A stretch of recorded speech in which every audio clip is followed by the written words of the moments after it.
प्यारे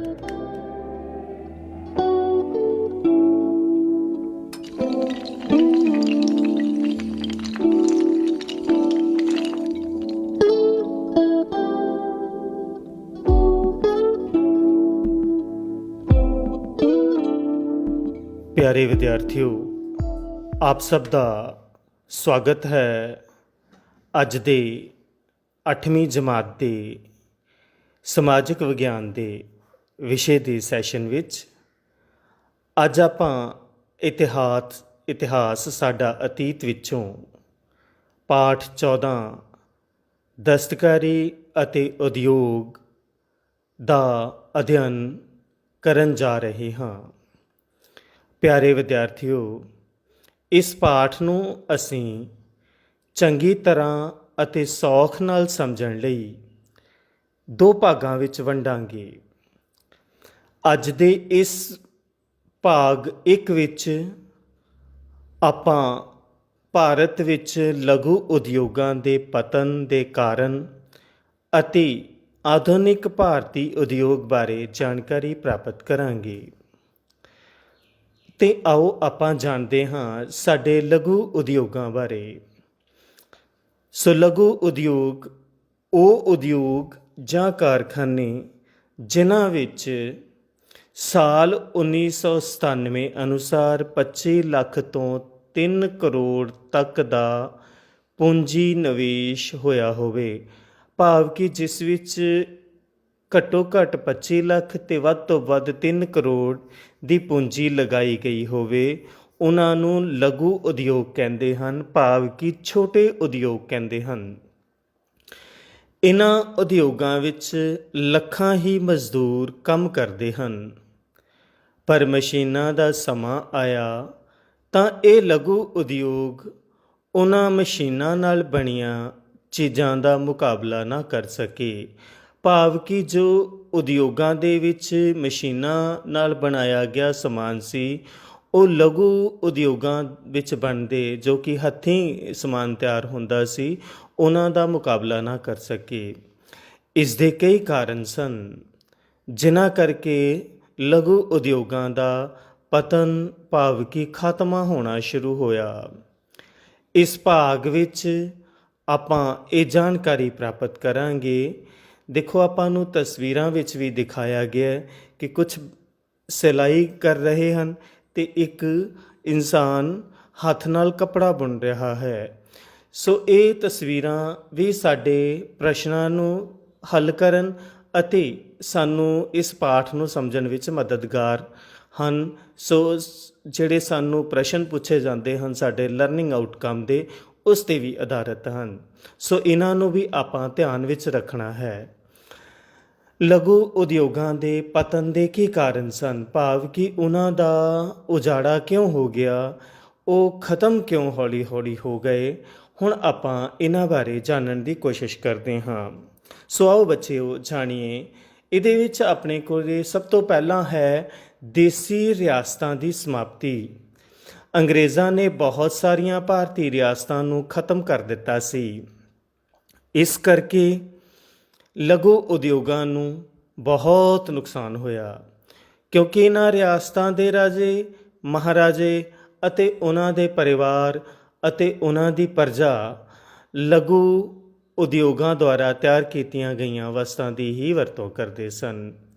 ਸੋ ਬੱਚਿਓ, ਅੰਗਰੇਜ਼ਾਂ ਦੇ ਆਉਣ ਨਾਲ ਛੋਟੀਆਂ ਦੇਸੀ ਰਿਆਸਤਾਂ ਖਤਮ ਹੋ ਗਈਆਂ, ਭਾਵ ਜਿਹੜੇ ਛੋਟੇ ਛੋਟੇ ਹਿੱਸਿਆਂ ਦੇ ਵਿੱਚ ਰਾਜੇ ਬਣੇ ਹੋਏ ਲੋਕ ਸੀ, ਉਹ ਅੰਗਰੇਜ਼ਾਂ ਨੇ ਖਤਮ ਕਰਕੇ ਆਪਣੇ ਨਾਲ ਮਿਲਾ ਲਏ ਅਤੇ ਉੱਥੋਂ ਦਾ ਫਿਰ ਉਦਯੋਗ ਵੀ ਪ੍ਰਭਾਵਿਤ ਹੋਇਆ। ਲੋਕੀ ਜੋ ਹੱਥੀਂ ਕੰਮ ਕਰਦੇ ਸੀ, ਆਪਣੇ ਗੁਜ਼ਾਰੇ ਜੋਗਾ ਆਪ ਉਹ ਉਤਪਾਦਨ ਕਰਦੇ ਸੀ, ਉਹ ਵੀ ਹੌਲੀ ਹੌਲੀ ਫਿਰ ਅੰਗਰੇਜ਼ਾਂ ਦੇ ਰਾਜ ਆਉਣ ਕਰਕੇ ਖਤਮ ਹੋ ਗਿਆ। ਫਿਰ ਇਸ ਦਾ ਦੂਜਾ ਕਾਰਨ ਰਿਹਾ ਕਿ ਲਘੂ ਉਦਯੋਗਾਂ ਦੁਆਰਾ ਤਿਆਰ ਵਸਤਾਂ ਦਾ ਮੁੱਲ ਵੱਧ ਹੁੰਦਾ ਸੀ। ਭਾਰਤੀ ਉਦਯੋਗਾਂ ਦੁਆਰਾ ਤਿਆਰ ਕੀਤੀਆਂ ਵਸਤਾਂ ਦੀ ਕੀਮਤ ਵੱਧ ਹੁੰਦੀ ਸੀ, ਕਿਉਂਕਿ ਉਹਨਾਂ ਨੂੰ ਤਿਆਰ ਕਰਨ ਲਈ ਵੱਧ ਮਿਹਨਤ ਕਰਨੀ ਪੈਂਦੀ ਸੀ। ਦੂਜੇ ਪਾਸੇ ਮਸ਼ੀਨਾਂ ਦੁਆਰਾ ਤਿਆਰ ਕੀਤੀਆਂ ਵਸਤਾਂ ਦੀ ਕੀਮਤ ਘੱਟ ਹੁੰਦੀ ਸੀ। ਬੱਚਿਓ, ਆਪਾਂ ਵਿਚਾਰ ਕਰੀਏ ਕਿ ਜਿਹੜੇ ਲਘੂ ਉਦਯੋਗ ਸੀਗੇ, ਭਾਵ ਕਿ ਜੋ ਪੂਰਾ ਪੂਰਾ ਕੰਮ ਉਸ ਵਿੱਚ ਮਨੁੱਖ ਆਪ ਕਰਦਾ ਸੀ, ਜੋ ਕੁਝ ਵੀ ਉਸਦੇ ਕੱਚੇ ਮਾਲ ਨੂੰ ਲਿਆ ਕੇ ਆਪ ਹੱਥੀਂ ਤਿਆਰ ਕਰਨਾ, ਇਹ ਸਾਰਾ ਮਨੁੱਖ ਆਪ ਕਰਦਾ ਸੀ, ਜਿਸ ਕਰਕੇ ਉਹਦੀ ਮਿਹਨਤ ਵੱਧ ਆਉਂਦੀ ਸੀ ਅਤੇ ਇੱਕ ਚੀਜ਼ ਨੂੰ ਤਿਆਰ ਕਰਨ ਨੂੰ ਬਹੁਤ ਸਮਾਂ ਲੱਗਦਾ ਸੀ ਅਤੇ ਇਸ ਕਰਕੇ ਉਹਨਾਂ ਦੀ ਕੀਮਤ ਵੀ ਵੱਧ ਹੁੰਦੀ ਸੀ। ਅਤੇ ਦੂਜੇ ਪਾਸੇ ਜਿਹੜਾ ਅੰਗਰੇਜ਼ਾਂ ਦੇ ਆਉਣ ਨਾਲ ਉਦਯੋਗਿਕ ਕ੍ਰਾਂਤੀ ਆ ਗਈ, ਉਹਦੇ ਕਰਕੇ ਜਿਹੜੀਆਂ ਮਸ਼ੀਨਾਂ ਦੁਆਰਾ ਤਿਆਰ ਕੀਤੀਆਂ ਵਸਤਾਂ ਸੀਗੀਆਂ, ਉਹਨਾਂ ਦੀ ਕੀਮਤ ਬਹੁਤ ਘੱਟ ਹੁੰਦੀ ਸੀ ਅਤੇ ਉਹ ਚੀਜ਼ਾਂ ਹੱਥ ਨਾਲੋਂ ਬਣੀਆਂ ਚੀਜ਼ਾਂ ਦੇ ਨਾਲੋਂ ਜ਼ਿਆਦਾ ਦਿਲ ਖਿੱਚਵੀਆਂ ਹੁੰਦੀਆਂ ਸੀ। ਇਸ ਲਈ ਲੋਕ ਲਘੂ ਉਦਯੋਗਾਂ ਦੁਆਰਾ ਤਿਆਰ ਕੀਤੀਆਂ ਵਸਤਾਂ ਨੂੰ ਨਹੀਂ ਖਰੀਦਦੇ ਸਨ। ਇਸ ਕਰਕੇ ਭਾਰਤੀ ਲਘੂ ਉਦਯੋਗਾਂ ਦਾ ਪਤਨ ਹੋਣਾ ਸ਼ੁਰੂ ਹੋ ਗਿਆ। ਸੋ ਇਹ ਵੀ ਇੱਕ ਕਾਰਨ ਰਿਹਾ ਕਿ ਵਸਤਾਂ ਦਾ ਮੁੱਲ ਵੱਧ ਹੁੰਦਾ ਸੀ ਅਤੇ ਜਿਹੜੀਆਂ ਮਸ਼ੀਨਾਂ ਦੁਆਰਾ ਤਿਆਰ ਕੀਤੀਆਂ ਵਸਤਾਂ ਸੀ, ਉਹਨਾਂ ਦਾ ਮੁੱਲ ਘੱਟ ਹੁੰਦਾ ਸੀ, ਜਿਸ ਕਰਕੇ ਹੌਲੀ ਹੌਲੀ ਲਘੂ ਉਦਯੋਗਾਂ ਦਾ ਪਤਨ ਹੋਣਾ ਸ਼ੁਰੂ ਹੋ ਗਿਆ। ਜਿਵੇਂ ਸਾਡੇ ਪਿੰਡਾਂ ਦੇ ਵਿੱਚ ਭਾਂਡੇ ਲੋਕ ਆਪ ਹੱਥੀਂ ਬਣਾਉਂਦੇ ਸੀ, ਚਾਹੇ ਉਹ ਮਿੱਟੀ ਦੇ ਹੋਣ, ਚਾਹੇ ਉਹ ਲੋਹੇ ਦੇ ਹੋਣ, ਪਰ ਅੰਗਰੇਜ਼ਾਂ ਦੇ ਆਉਣ ਕਰਕੇ ਉਦਯੋਗਾਂ ਵਿੱਚ ਬਣੇ ਹੋਏ ਭਾਂਡੇ ਵਧੀਆ ਹੁੰਦੇ ਸੀ। ਇਸ ਕਰਕੇ ਹੌਲੀ ਹੌਲੀ ਲੋਕ, ਅਤੇ ਸਸਤੇ ਵੀ ਹੁੰਦੇ ਸੀ, ਅਤੇ ਹੌਲੀ ਹੌਲੀ ਲੋਕਾਂ ਨੇ ਉਹਨਾਂ ਨੂੰ ਇਸਤੇਮਾਲ ਵਿੱਚ ਲਿਆਉਣਾ ਸ਼ੁਰੂ ਕਰ ਦਿੱਤਾ। ਫਿਰ ਇਸ ਦਾ ਤੀਸਰਾ ਕਾਰਨ ਰਿਹਾ ਕਿ ਮਸ਼ੀਨੀ ਵਸਤਾਂ ਦੀ ਸਫਾਈ ਵੱਧ ਹੋਣਾ। ਮਸ਼ੀਨਾਂ ਦੁਆਰਾ ਤਿਆਰ ਕੀਤੀਆਂ ਗਈਆਂ ਵਸਤਾਂ ਭਾਰਤੀ ਲਘੂ ਉਦਯੋਗਾਂ ਦੁਆਰਾ ਤਿਆਰ ਕੀਤੀਆਂ ਵਸਤਾਂ ਨਾਲੋਂ ਜ਼ਿਆਦਾ ਸਾਫ਼ ਹੁੰਦੀਆਂ ਸਨ, ਦਿਲ ਖਿੱਚਵੀਆਂ ਹੁੰਦੀਆਂ ਸਨ, ਦੇਖਣ ਨੂੰ ਸੋਹਣੀਆਂ ਲੱਗਦੀਆਂ ਸਨ, ਸਾਨੂੰ ਵਰਤੋਂ ਵਿੱਚ ਆਸਾਨੀ ਹੁੰਦੀ ਸੀ। ਇਸ ਕਰਕੇ ਭਾਰਤੀ ਲੋਕ ਮਸ਼ੀਨਾਂ ਦੁਆਰਾ ਤਿਆਰ ਕੀਤੀਆਂ ਵਸਤਾਂ ਨੂੰ ਜ਼ਿਆਦਾ ਪਸੰਦ ਕਰਦੇ ਸਨ, ਜਿਸ ਕਰਕੇ ਲਘੂ ਉਦਯੋਗਾਂ ਦਾ ਪਤਨ ਹੋਣਾ ਸ਼ੁਰੂ ਹੋ ਗਿਆ। ਹੌਲੀ ਹੌਲੀ ਲੋਕਾਂ ਦੇ ਵਿੱਚ ਜਿਹੜੀ ਮੰਗ ਸੀ ਉਹ ਮਸ਼ੀਨੀ ਵਸਤਾਂ ਦੀ ਵੱਧਦੀ ਗਈ ਅਤੇ ਇਹਦਾ ਉਲਟ ਕਾਰਨ ਇਹ ਹੋਇਆ ਕਿ ਲਘੂ ਉਦਯੋਗ ਜਿਹੜੇ ਕਿ ਆਪਣੇ ਆਪ 'ਤੇ ਨਿਰਭਰ ਉਦਯੋਗ ਸਨ, ਜਿਨ੍ਹਾਂ ਨੂੰ ਕੇਵਲ ਇਨਸਾਨ ਹੀ ਚਲਾਉਂਦਾ ਸੀ, ਉਹਨਾਂ ਦਾ ਹੌਲੀ ਹੌਲੀ ਪਤਨ ਹੋਣਾ ਸ਼ੁਰੂ ਹੋ ਗਿਆ।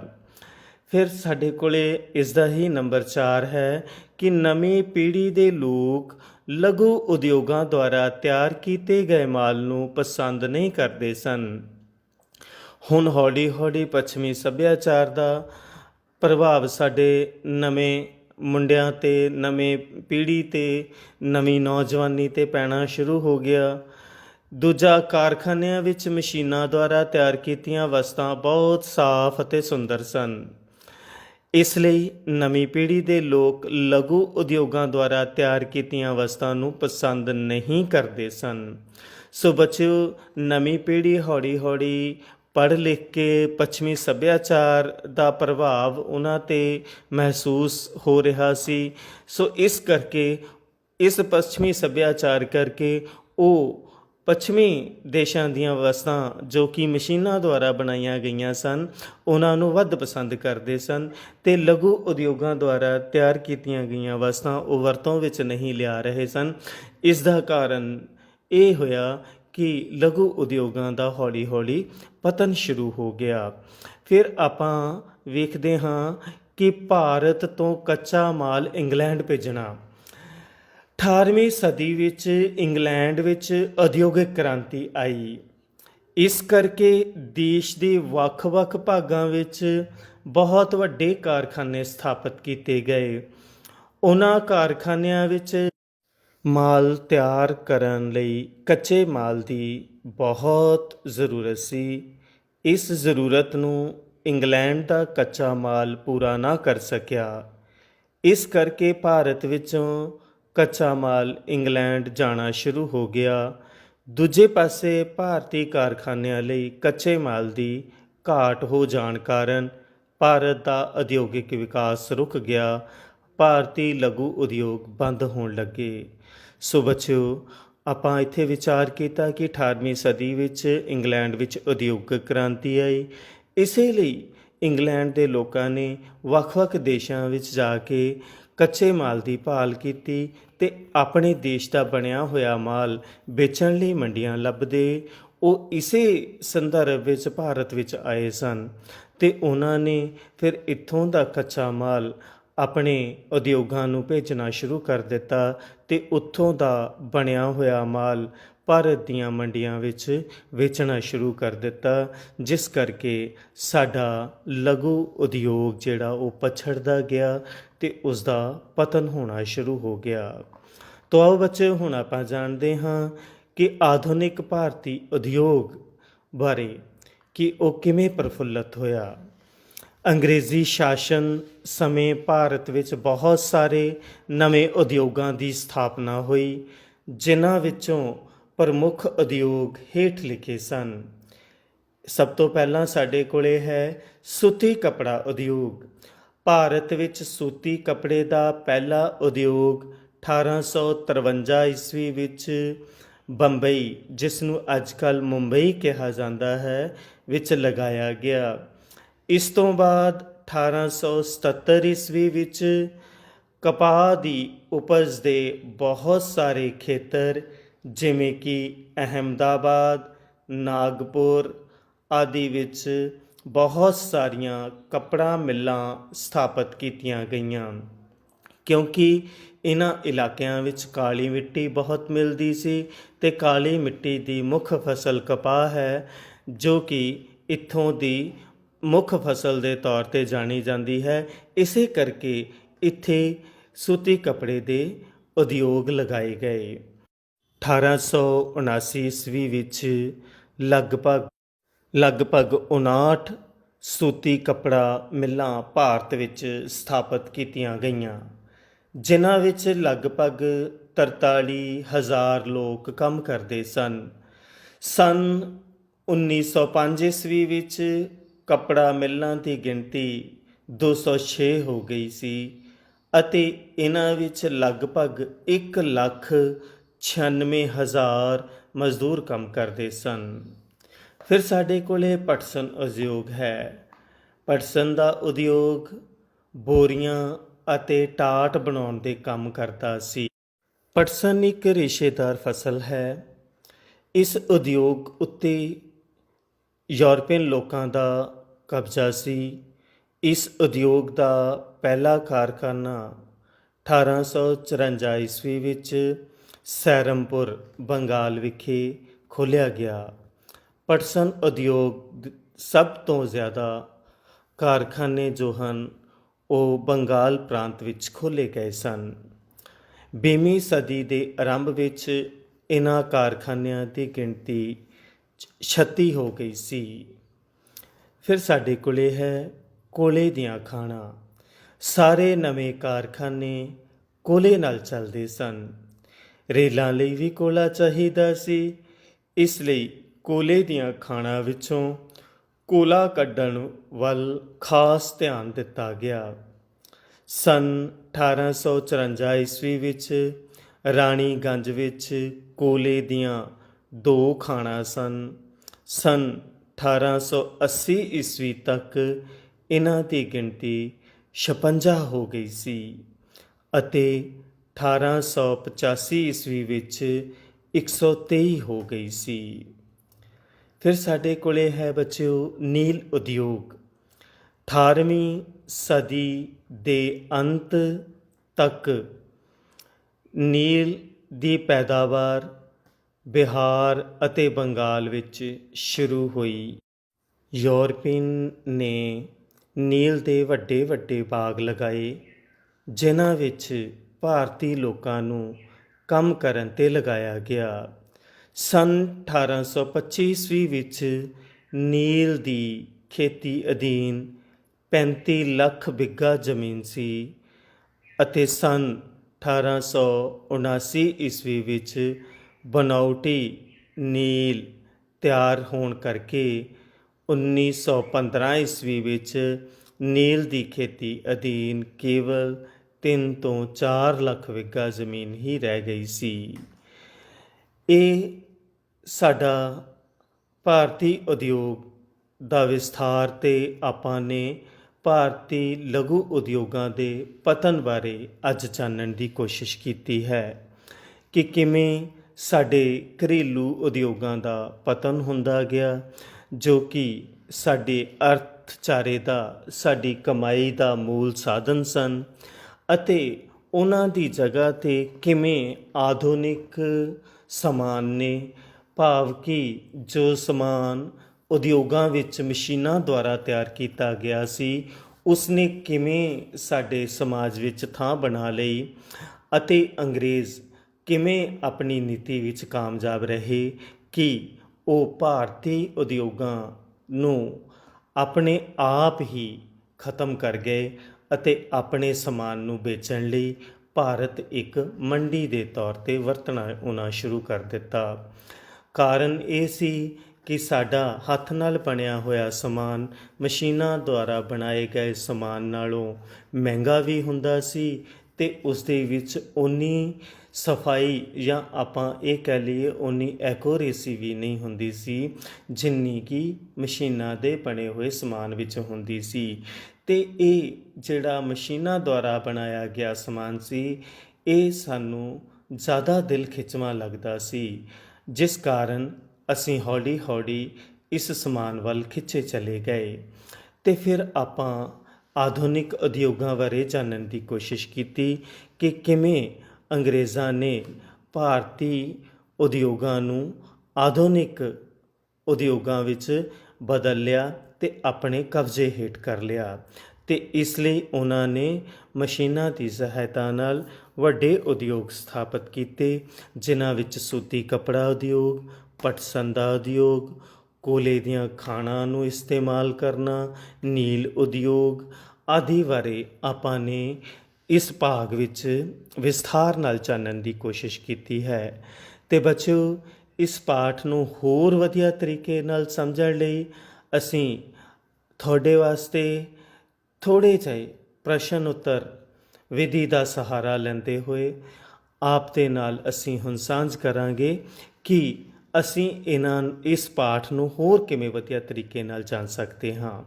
ਸੋ ਸਭ ਤੋਂ ਪਹਿਲਾਂ ਆਪਾਂ ਬਹੁ ਵਿਕਲਪੀ ਪ੍ਰਸ਼ਨ ਲੈਂਦੇ ਹਾਂ, ਜਿਵੇਂ ਕਿ ਇਸ ਵਿੱਚ ਸਾਡੇ ਕੋਲ ਪਹਿਲਾ ਪ੍ਰਸ਼ਨ ਹੈਗਾ ਕਿ ਅੰਗਰੇਜ਼ੀ ਰਾਜ ਸਥਾਪਿਤ ਹੋਣ ਤੋਂ ਪਹਿਲਾਂ ਭਾਰਤ ਦੇ ਪਿੰਡਾਂ ਦੇ ਲੋਕ ਆਪਣੀਆਂ ਲੋੜਾਂ ਆਪ ਪੂਰੀਆਂ ਕਰ ਲੈਂਦੇ ਸਨ। ਅਤੇ ਉਹ ਕਿਹੜੇ ਲੋਕ ਸਨ? ਊੜੇ 'ਤੇ ਸਾਨੂੰ ਦੱਸਿਆ ਗਿਆ ਲੁਹਾਰ, ਐੜੇ 'ਤੇ ਹੈ ਜੁਲਾਹੇ, ਈੜੀ 'ਤੇ ਹੈ ਕਿਸਾਨ, ਅਤੇ ਸੱਸੇ 'ਤੇ ਹੈ ਉਪਰੋਕਤ ਸਾਰੇ।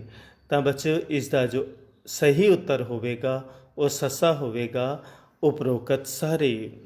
ਫਿਰ ਸਾਡੇ ਕੋਲ ਦੂਜਾ ਪ੍ਰਸ਼ਨ ਹੈ, ਅੰਗਰੇਜ਼ਾਂ ਨੇ ਬਹੁਤ ਸਾਰੀਆਂ ਨੂੰ ਖਤਮ ਕਰ ਦਿੱਤਾ। ਇਸ ਦੇ ਵਿੱਚ ਸਾਡੇ ਕੋਲ ਊੜਾ 'ਤੇ ਹੈ ਰਿਆਸਤਾਂ, ਫਿਰ ਐੜਾ 'ਤੇ ਹੈ ਜਾਤਾਂ, ਈੜੀ 'ਤੇ ਹੈ ਰੀਤੀਆਂ, ਸੱਸਾ 'ਤੇ ਹੈ ਉਪਰੋਕਤ ਸਾਰੇ। ਤਾਂ ਇਸ ਦਾ ਜੋ ਸਹੀ ਉੱਤਰ ਸਾਡੇ ਕੋਲ ਹੈ ਉਹ ਬੱਚਿਓ ਹੋਵੇਗਾ ਰਿਆਸਤਾਂ। ਅੰਗਰੇਜ਼ਾਂ ਨੇ ਬਹੁਤ ਸਾਰੀਆਂ ਰਿਆਸਤਾਂ ਨੂੰ ਖਤਮ ਕਰ ਦਿੱਤਾ ਸੀ। ਫਿਰ ਸਾਡੇ ਕੋਲ ਤੀਜਾ ਪ੍ਰਸ਼ਨ ਹੈ, ਭਾਰਤੀ ਲਘੂ ਉਦਯੋਗਾਂ ਦੁਆਰਾ ਤਿਆਰ ਕੀਤੀਆਂ ਵਸਤਾਂ ਦੀ ਕੀਮਤ ਹੁੰਦੀ ਸੀ।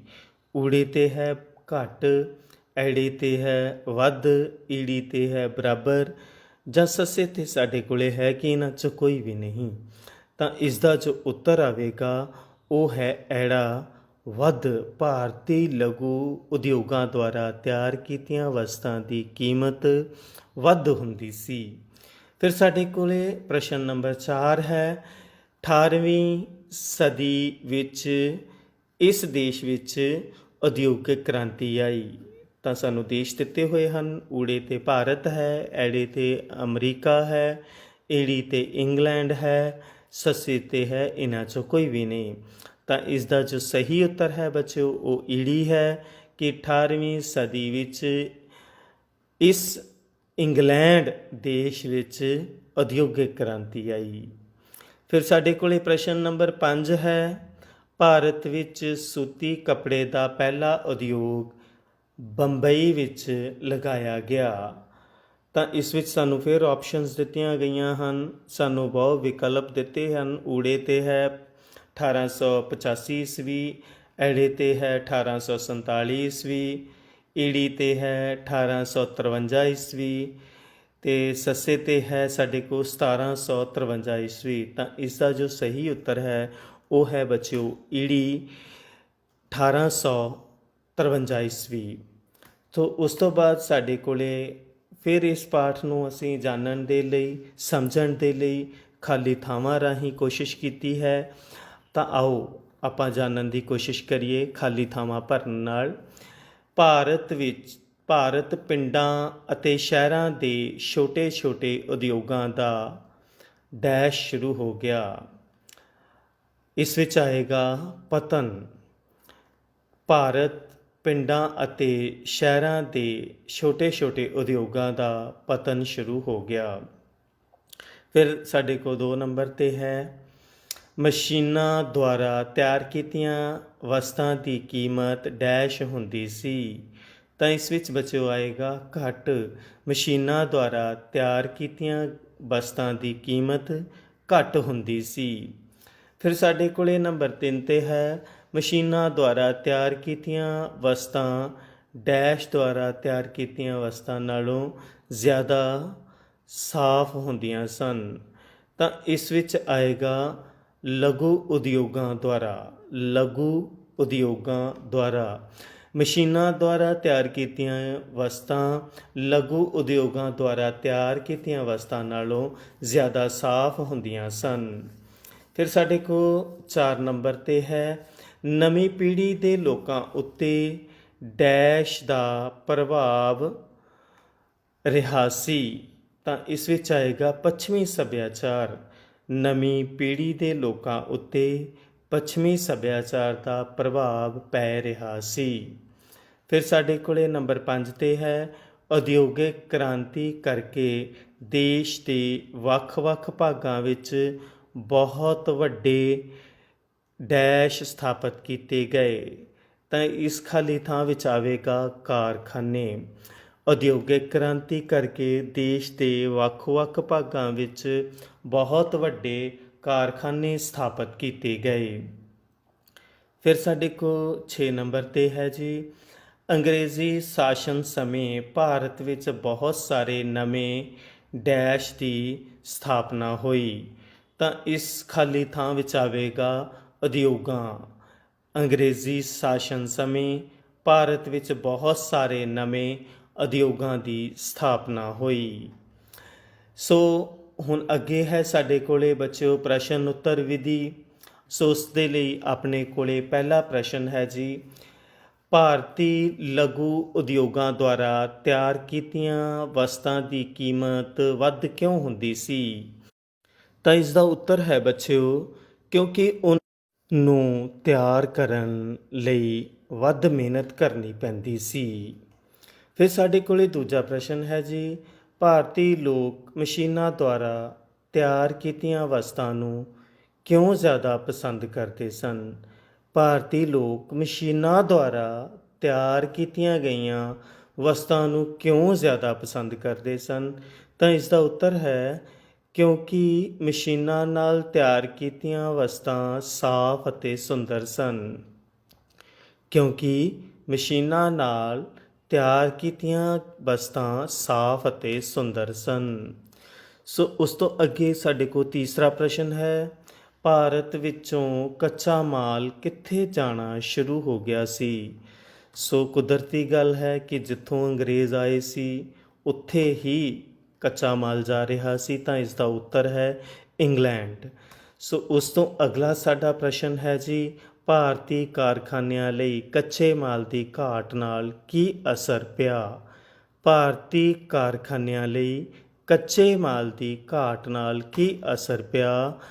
ਤਾਂ ਇਸ ਦਾ ਉੱਤਰ ਹੈ ਬੱਚਿਓ ਭਾਰਤ ਦਾ ਉਦਯੋਗਿਕ ਵਿਕਾਸ ਰੁਕ ਗਿਆ।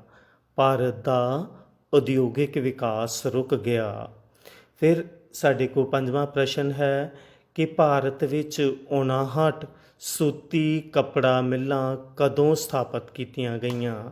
ਤਾਂ ਇਸ ਦਾ ਉੱਤਰ ਹੈ ਬੱਚਿਓ 1979 ਈਸਵੀ ਵਿੱਚ। ਤੇ ਸਾਡੇ ਕੋਲੇ ਆਖਰੀ ਪ੍ਰਸ਼ਨ ਹੈ ਸਾਡਾ ਪ੍ਰਸ਼ਨ ਉੱਤਰ ਵਿਧੀ ਦਾ। 1906 ਈਸਵੀ ਵਿੱਚ ਭਾਰਤੀ ਕੱਪੜਾ ਮਿੱਲਾਂ ਦੀ ਗਿਣਤੀ ਕਿੰਨੀ ਹੋ ਗਈ ਸੀ? ਤਾਂ ਇਸ ਦਾ ਉੱਤਰ ਹੈ ਜੀ 206 ਮਿੱਲਾਂ। ਇਸ ਤਰ੍ਹਾਂ ਇਹ ਸਾਡੇ ਕੋਲ ਪ੍ਰਸ਼ਨ ਉੱਤਰ ਸਨ। ਹੁਣ ਆਪਾਂ ਸਹੀ ਗਲਤ ਦੀ ਨਿਸ਼ਾਨ ਲਗਾ ਕੇ ਇਹ ਜਾਣਨ ਦੀ ਕੋਸ਼ਿਸ਼ ਕਰਾਂਗੇ ਕਿ ਅਸੀਂ ਇਸ ਪਾਠ ਨੂੰ ਕਿੱਥੋਂ ਤੱਕ ਸਮਝ ਸਕੇ ਹਾਂ। ਸੋ ਪਹਿਲਾ ਹੈ ਸਾਡੇ ਕੋਲੇ ਮਸ਼ੀਨਾਂ ਦੁਆਰਾ ਤਿਆਰ ਕੀਤੀਆਂ ਵਸਤਾਂ ਦੀ ਕੀਮਤ ਵੱਧ ਹੁੰਦੀ ਸੀ।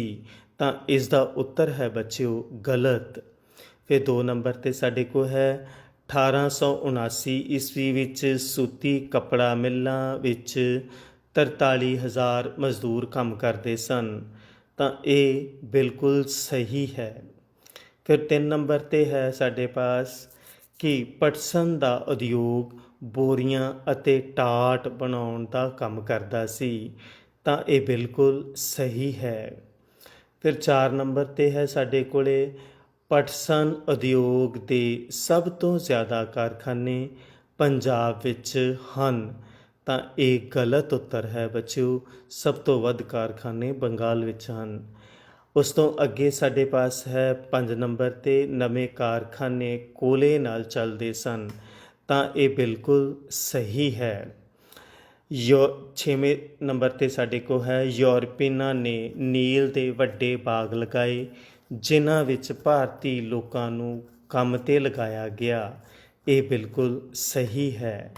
ਇਸ ਤਰ੍ਹਾਂ ਹੁਣ ਸਾਡੇ ਪਾਸ ਸਹੀ ਮਿਲਾਨ ਹੈ ਜਿਸ ਨਾਲ ਅਸੀਂ ਇਸ ਨੂੰ ਸਮਝਣ ਦੀ ਕੋਸ਼ਿਸ਼ ਕਰਾਂਗੇ। ਊੜੇ ਭਾਗ ਦੇ ਵਿੱਚ ਸਾਨੂੰ ਦਿੱਤਾ ਹੈ ਦਸਤਕਾਰੀ, ਰੇਲਾਂ, ਸੂਤੀ ਕੱਪੜਾ ਮਿੱਲ, ਪਟਸਨ, 18ਵੀਂ ਸਦੀ, ਕੋਲੇ ਦੀਆਂ ਖਾਣਾਂ। ਤੇ ਐੜੇ ਭਾਗ ਵਿੱਚ ਦਿੱਤਾ ਹੋਇਆ ਹੈ 1853 ਈਸਵੀ, ਲਘੂ ਉਦਯੋਗ, ਕੋਲਾ, ਰਾਣੀਗੰਜ, ਬੋਰੀਆਂ ਅਤੇ ਟਾਟ, ਨੀਲ ਉਦਯੋਗ। ਸੋ ਸਾਡੇ ਪਾਸ ਦਸਤਕਾਰੀ ਊੜੇ ਭਾਗ ਵਿੱਚੋਂ ਅਸੀਂ ਐੜੇ ਭਾਗ ਦੇ ਨਾਲ ਉਹਦਾ ਮਿਲਾਨ ਕਰਾਂਗੇ ਲਘੂ ਉਦਯੋਗ ਨਾਲ। ਫਿਰ ਸਾਡੇ ਕੋਲੇ ਰੇਲਾਂ ਹੈ, ਇਸ ਦਾ ਆਪਾਂ ਐੜੇ ਭਾਗ ਦੇ ਕੋਲੇ ਨਾਲ ਇਸ ਦਾ ਮਿਲਾਨ ਕਰਾਂਗੇ। ਫਿਰ ਸਾਡੇ ਪਾਸ ਹੈ ਜੀ ਸੂਤੀ ਕੱਪੜਾ ਮਿੱਲ, ਤਾਂ ਇਸ ਦਾ ਮਿਲਾਨ ਅਸੀਂ 1853 ਈਸਵੀ ਨਾਲ ਕਰਾਂਗੇ। ਅੱਗੇ ਸਾਡੇ ਕੋਲੇ ਪਟਸਨ ਹੈ, ਇਸ ਦਾ ਮਿਲਾਨ ਅਸੀਂ ਐੜੇ ਭਾਗ ਦੇ ਬੋਰੀਆਂ ਅਤੇ ਟਾਟ ਨਾਲ ਕਰਾਂਗੇ। ਫਿਰ ਹੈ 18ਵੀਂ ਸਦੀ, ਤਾਂ ਇਸ ਦਾ ਅਸੀਂ ਐੜੇ ਭਾਗ ਦੇ ਨਾਲ ਨੀਲ ਉਦਯੋਗ ਨਾਲ ਮਿਲਾਨ ਕਰਾਂਗੇ। ਤਾਂ ਸਭ ਤੋਂ ਅਖੀਰ ਵਿੱਚ ਸਾਡੇ ਕੋਲੇ ਕੋਲੇ ਦੀਆਂ ਖਾਣਾਂ ਹੈ ਊੜਾ ਭਾਗ ਵਿੱਚ, ਤਾਂ ਇਸ ਦਾ ਮਿਲਾਨ ਅਸੀਂ ਐੜੇ ਭਾਗ ਦੇ ਰਾਣੀਗੰਜ ਨਾਲ ਕਰਾਂਗੇ। ਸੋ ਇਹ ਸਾਨੂੰ ਤਸਵੀਰਾਂ ਵਿੱਚ ਕੁਝ ਫਸਲਾਂ ਦਿਖਾਈਆਂ ਗਈਆਂ ਹਨ, ਨੀਲ ਅਤੇ ਪਟਸਨ ਹੈ। ਉਸ ਤੋਂ ਬਾਅਦ ਬੱਚਿਓ ਆਪਾਂ ਨੇ ਇਸ ਪੂਰੇ ਪਾਠ ਵਿੱਚ ਆਪਾਂ ਨੇ ਸਾਡੇ ਲਘੂ ਉਦਯੋਗਾਂ ਦੇ ਪਤਨ ਅਤੇ ਭਾਰਤੀ ਆਧੁਨਿਕ ਉਦਯੋਗਾਂ ਬਾਰੇ ਜਾਣਨ ਦੀ ਕੋਸ਼ਿਸ਼ ਕੀਤੀ ਹੈ। ਅਤੇ ਅਸੀਂ ਇਸ ਗੱਲ ਦਾ ਵੀ ਧਿਆਨ ਰੱਖਿਆ ਹੈ ਕਿ ਇਸ ਜੋ ਵੀ ਅਸੀਂ ਹੁਣ ਤੱਕ ਪੜ੍ਹਿਆ ਹੈ ਉਸ ਦੀ ਦੁਹਰਾਈ ਅਸੀਂ ਛੋਟੇ ਛੋਟੇ ਪ੍ਰਸ਼ਨਾਂ ਨਾਲ, ਛੋਟੀਆਂ ਛੋਟੀਆਂ ਗਤੀਵਿਧੀਆਂ ਨਾਲ ਸਮਝਣ ਦੀ ਕੋਸ਼ਿਸ਼ ਕਰੀਏ। ਸੋ ਇਸ ਪਾਠ ਵਿੱਚ ਦੇ ਇਸ ਭਾਗ ਵਿੱਚ ਆਪਾਂ ਨੇ ਇਹ ਜਾਣਨ ਦੀ ਕੋਸ਼ਿਸ਼ ਕੀਤੀ ਹੈ। ਅਤੇ ਪਿਆਰੇ ਵਿਦਿਆਰਥੀਓ, ਮੈਨੂੰ ਆਸ ਹੈ ਕਿ ਤੁਹਾਨੂੰ ਇਸ ਪਾਠ ਦਾ ਭਾਗ 1 ਚੰਗੀ ਤਰ੍ਹਾਂ ਸਮਝ ਆ ਗਿਆ ਹੋਵੇਗਾ। ਤੁਸੀਂ ਇਸ ਭਾਗ ਦੀ ਦੁਹਰਾਈ ਆਪ ਵੀ ਕਰ ਲੈਣੀ ਹੈ। ਅਗਲੀ ਵੀਡੀਓ ਵਿੱਚ ਇਸ ਪਾਠ ਦੇ ਭਾਗ 2 ਵਿੱਚ ਅਸੀਂ ਬਿੱਗਾ ਅਤੇ ਉਦਯੋਗਿਕ ਵਿਕਾਸ ਦੀ ਮਹੱਤਤਾ ਬਾਰੇ ਪੜ੍ਹਾਂਗੇ। ਓਨੀ ਦੇਰ ਤੱਕ ਤੁਸੀਂ ਇਹਨਾਂ ਪ੍ਰਸ਼ਨਾਂ ਉੱਤਰਾਂ ਨੂੰ ਆਪਣੀ ਕਾਪੀਆਂ 'ਤੇ ਲਿਖ ਲੈਣਾ ਹੈ ਅਤੇ ਆਪਣੇ ਅਧਿਆਪਕ ਸਾਹਿਬਾਨ ਤੋਂ ਚੈੱਕ ਕਰਵਾ ਲੈਣਾ ਹੈ। ਅਤੇ ਜੇਕਰ ਕੋਈ ਵੀ ਕਿਸੇ ਢੰਗ ਦਾ ਤੁਹਾਡੇ ਮਨ 'ਚ ਪ੍ਰਸ਼ਨ ਹੋਵੇ, ਤੁਸੀਂ ਉਸ ਨੂੰ ਆਪਣੇ ਅਧਿਆਪਕ ਸਾਹਿਬਾਨ ਨਾਲ ਸਾਂਝਾ ਜ਼ਰੂਰ ਕਰਨਾ ਹੈ ਅਤੇ ਉਸ ਦਾ ਹੱਲ ਲੱਭਣ ਦੀ ਕੋਸ਼ਿਸ਼ ਕਰਨੀ ਹੈ। ਸੋ ਤੁਸੀਂ ਸਾਡਾ ਮਾਣ ਹੋ ਅਤੇ ਮੈਨੂੰ ਆਸ ਹੈ ਕਿ ਤੁਸੀਂ ਇਸ ਪਾਠ ਨੂੰ ਚੰਗੀ ਤਰ੍ਹਾਂ ਸਮਝ ਕੇ ਆਪਣੀਆਂ ਕਾਪੀਆਂ 'ਤੇ ਵੀ ਨੋਟ ਕਰ ਲਵੋਗੇ। ਆਪ ਸਭ ਦਾ ਮੇਰੇ ਨਾਲ ਇਸ ਪਾਠ ਵਿੱਚ ਜੁੜਨ ਦਾ ਬਹੁਤ ਬਹੁਤ ਧੰਨਵਾਦ।